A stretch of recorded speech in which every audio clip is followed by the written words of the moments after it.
Assalamualaikum warahmatullahi wabarakatuh. Di sini saya akan membahas sesuai tema dalam video ini, yaitu tentang peradaban Islam pada masa dinasti Safawi di Persia.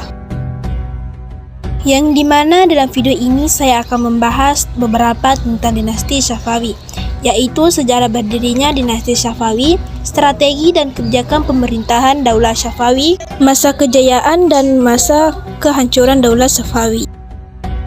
Sejarah lahirnya Daulah Safawi.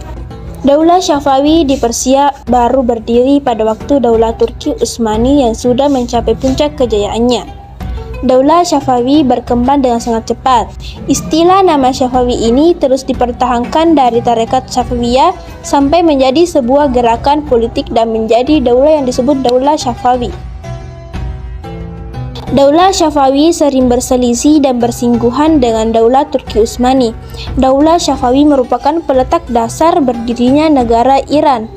Penganut tarekat Safawiyah sangat fanatik terhadap ajaran-ajarannya. Hal tersebut ditandai dengan adanya iktikad yang kuat dari kalangan mereka untuk mendirikan sebuah kekuasaan tersendiri. Di bawah kepemimpinan Junaid 1447 sampai 1460, terbentuklah prajurit yang kuat dan siap untuk memasuki dunia perpolitikan. Jalan berliku dilalui oleh Junaid.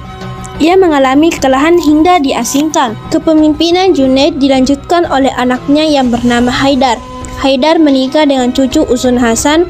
Dari pernikahannya lahirlah Ismail yang kelak menjadi pendiri Daulah Safawi di Persia.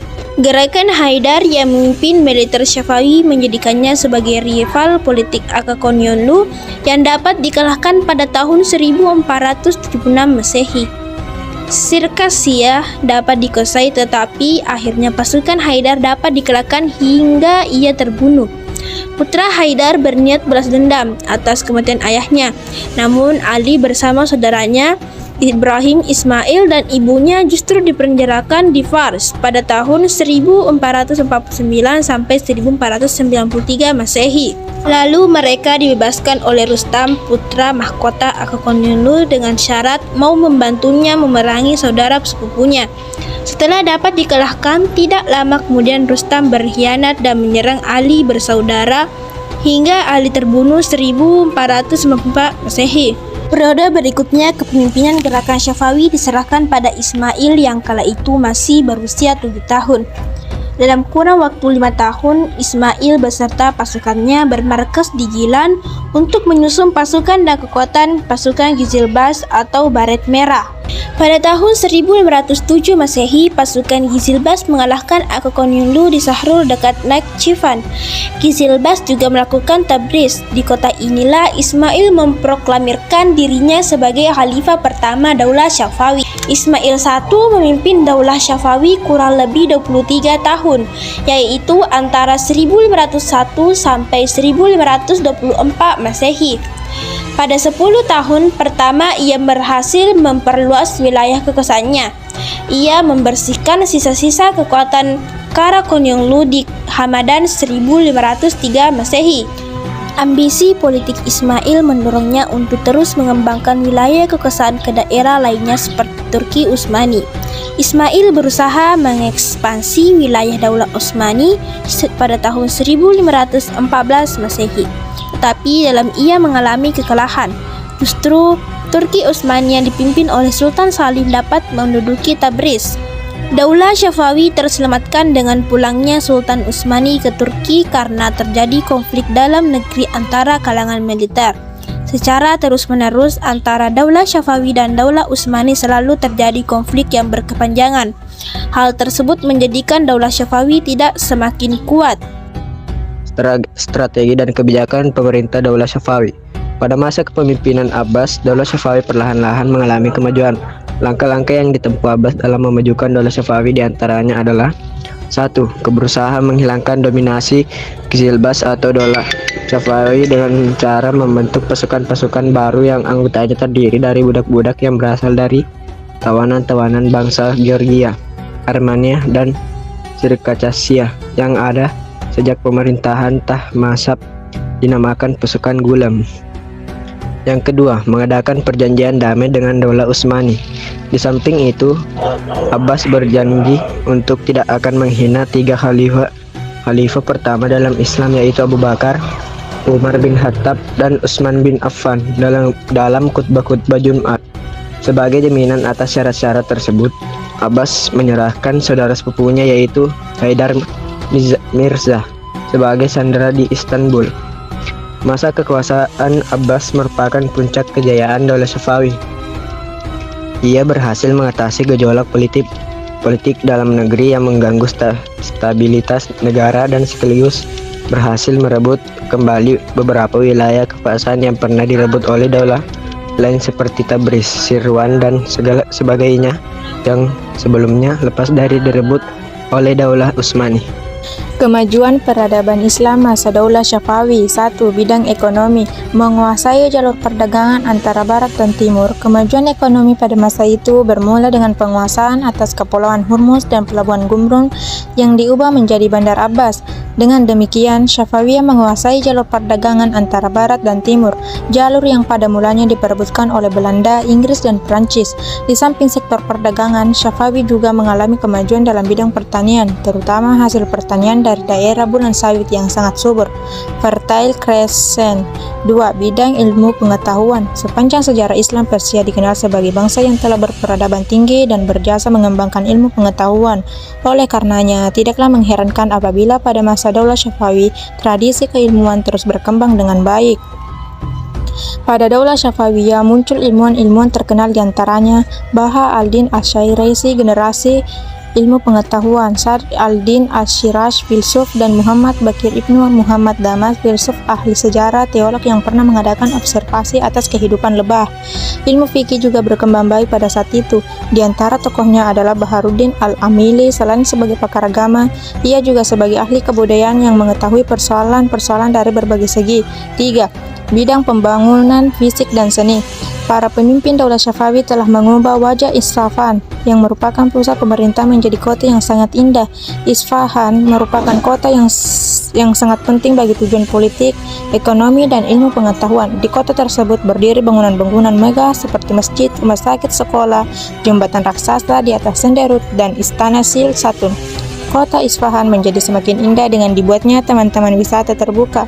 Ketika Abbas I wafat, di Isfahan terdapat 162 masjid, 48 akademi, 1802 penginapan, dan 273 permandian umum.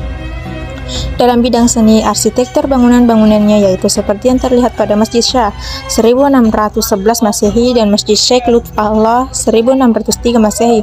Unsur seni lainnya juga terlihat pada hasil kerajinan tangan, keramik, permadani, karpet, pakaian, tembikar, dan lain-lain. Seni lukis juga sudah mulai muncul pada masa ini, tepatnya pada saat Sultan Tahmasp I berkuasa. Daulah Safawi telah memberikan kontribusinya mengisi peradaban Islam melalui kemajuan-kemajuan dalam bidang ekonomi, ilmu pengetahuan, peninggalan seni, dan gedung-gedung yang memiliki nilai sejarah yang tinggi. Munduran peradaban Islam pada masa Daulah Safawi.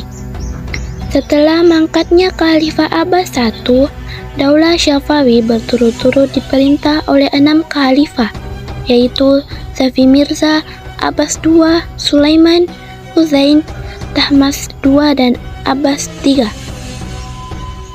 Pada masa pemimpin-pemimpin tersebut, kondisi Daulah Safawi tidak menunjukkan kemajuan atau berkembang, tetapi justru memperlihatkan kemunduran yang akhirnya membawa kepada kehancuran. Kemunduran pertama terjadi pada masa Safi Mirza, cucu Abbas I, karena dia seorang pemimpin yang lemah dan sangat kejam terhadap pembesar-pembesar daulah. Di lain sisi dia juga seorang pecemburu. Sifat tidak baiknya akhirnya mengakibatkan mundurnya kemajuan-kemajuan yang telah diperoleh dalam pemerintahan sebelumnya. Satu persatu wilayah kekuasaan Daulah Safawi lepas ke penguasa daulah lain. Kota Kandahar diduduki oleh Daulah Mughal yang ketika itu diperintah oleh Sultan Shah Jahan. Sementara Baghdad direbut oleh Daulah Utsmani. Abbas II juga suka meminum minuman keras sehingga ia jatuh sakit dan meninggal. Sebagaimana Abbas II, Sulaiman juga seorang pemabuk. Ia bertindak kejam terhadap para pembesar yang dicurigainya. Akibatnya, rakyat bersikap masa bodoh terhadap pemerintahannya. Pemberontakan terjadi pertama kali pada tahun 1709 Masehi, dilakukan oleh bangsa Afgan di bawah pimpinan Mir Faiz yang berhasil merebut wilayah Kandahar. Pemberontakan lainnya terjadi di Herat. Suku Ardabil Afghanistan berhasil menduduki Mashhad. Mir Faiz diganti oleh Mir Mahmud dan ia dapat mempersatukan pasukan dengan pasukan Ardabil sehingga ia mampu merebut negeri-negeri Afgan dari kekuasaan Syafawi. Karena desakan dan ancaman Mir Mahmud, Shah Hussein akhirnya mengakui kekuasaan Mir Mahmud dan mengangkatnya menjadi gubernur di Kandahar dengan gelar Husain Quli Khan, budak Hussein. Dengan pengakuan ini, Mir Mahmud makin leluasa bergerak sehingga tahun 1721 Masehi ia merebut Kirman dan tak lama kemudian ia menyerang Isfahan dan memaksa Shah Hussein menyerang tanpa syarat. Pada tanggal 12 Oktober 1722 Masehi, Shah Hussein menyerah dan 25 Oktober Mir Mahmud memasuki kota Isfahan dengan penuh kemenangan. Salah seorang putra Hussein yaitu Tahmasp II mendapat dukungan penuh dari suku Khazar dari Rusia, memproklamirkan dirinya sebagai penguasa yang sah dan berkuasa atas Persia dengan pusat kekuasaannya di Astarabad. Tahun 1726 Masehi, Tahmasp II bekerjasama dengan Nadir Khan dari suku Afshar untuk memerangi dan mengusir bangsa Afgan yang menduduki Isfahan. Pengganti Mir Mahmud, Ashraf yang berkuasa di Isfahan dikalahkan oleh pasukan Nadir Khan pada tahun 1729 Masehi. Ashraf sendiri terbunuh dalam peperangan itu. Dengan demikian Daulah Syafawi kembali berkuasa. Namun pada bulan Agustus 1730 Masehi, Tahmasp II dipecat oleh Nadir Khan dan digantikan oleh Abbas III, anak Tahmasp II, yang ketika itu masih sangat kecil. 4 tahun setelah itu, tepatnya tanggal 8 Maret 1736, Nadir Khan mendaulat dirinya sebagai daulah yang menggantikan Abbas III. Dengan demikian berakhirlah kekuasaan Daulah Syafawi di Persia. Adapun sebab-sebab kemunduran Daulah Syafawi adalah: 1.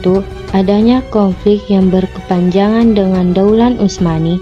Berdirinya Daulah Syafawi yang bermazhab Syiah merupakan ancaman bagi Daulah Utsmani sehingga tidak pernah ada perdamaian antara dua penguasa besar ini.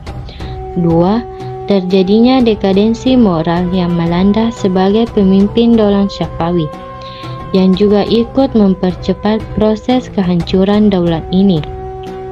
Khalifah Sulaiman yang pecandu narkotik dan menyenangi kehidupan malam selama hampir 7 tahun, tidak menyempatkan diri menanggapi pemerintahan.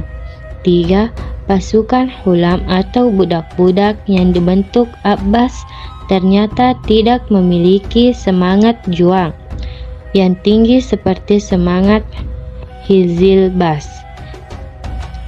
Hal ini dikarenakan mereka tidak memiliki ketahanan mental karena tidak mempersiapkan secara berlatih dan tidak memiliki bekal rohani. Kemerosotan aspek kemiliteran ini sangat besar pengaruh terhadap runtuhnya ketahanan dari pertahanan Daulah Syafawi. 4. Seringnya terjadi konflik intern dalam bentuk perebutan kekuasaan di kalangan keluarga istana.